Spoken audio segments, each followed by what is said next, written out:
आपल्या कोणत्या कोणत्या विद्यार्थ्याचं जेवण झालेलं नाही त्यांनी जरा हात वरती करा फक्त. जेवायचं नाही, जेवण न झालेले किती लोक आहेत?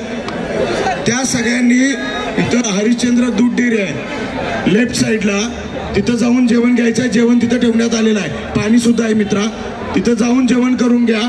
त्यानंतर अजून आपल्याला रात्रभर जागायचं आहे आणि उद्या दिवसभर पण कदाचित बसावं लागेल असे वाटतंय. तेव्हा आपली एनर्जी टिकली पाहिजे.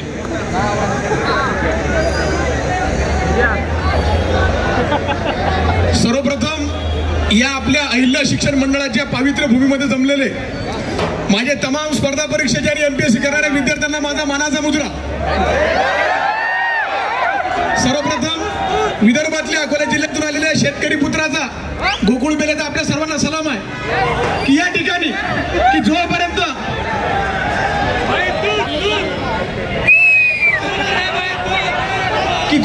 आपल्या मागण्या मान्य होणार नाही तोपर्यंत आपण इथून उठायचं नाही. आज जर खऱ्या अर्थानं की मला आठवते की मागच्या वर्षी त्यावेळी 2022 मध्ये एक आंदोलन झालं होतं एमपीएससीचं आणि त्या एमपीएससीच्या आंदोलनात कृष्णासारखे आपल्या पाठीशी एक आमदार उभे होते की महाराष्ट्र बगीचे में फूल तो बहुत है, बगीचे में फूल तो बहुत है लेकिन गुलाब के जैसे नहीं, और महाराष्ट्र में आमदार तो बहुत है लेकिन रोहित दादा के जैसे.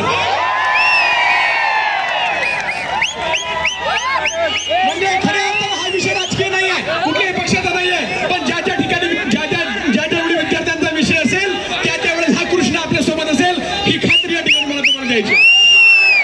प्रामुख्याने जर एक विचार केला तर पुण्यामध्ये साधारणपणे 2023च्या डिसेंबरमध्ये आयोगाने मागणी पत्रक जाहीर केलं होतं आणि सांगितलं होतं की त्यावेळेस पासून कंबाईनची जाहिरात, आज 8 महिने झाले पण कंबाईनची जाहिरात नाही आहे. कृषीच्या विद्यार्थ्यांच्या 258 जागाचा प्रश्न असेल आणि त्या प्रश्नावर सुद्धा सरकारने कुठल्याही प्रकारचा तोडगा काढलेला नाहीये.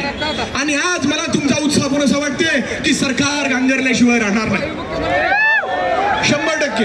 आणि दुसरा मुद्दा असा की सरकारला म्हणजे एवढी सुद्धा कॉमन सेन्सचा प्रश्न आहे की आयबीपी गेल्या डिसेंबरमध्ये आयबीपीएसची परीक्षा दादा 25 ऑगस्टला ठेवली होती आणि त्याच दिवशी एमपीएससीने सुद्धा त्यांची राज्यस्तरीय परीक्षा ठेवली.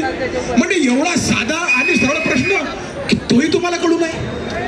म्हणजे सामान्यातल्या सामान्य प्रश्नावर. आणि पुण्यात येणारा कुठलाही विद्यार्थी हा काही राजघराण्यात जन्माला आलेला विद्यार्थी नाहीये, तो सर्वसामान्य शेतकऱ्याच्याही कुटुंबातला. त्यामुळे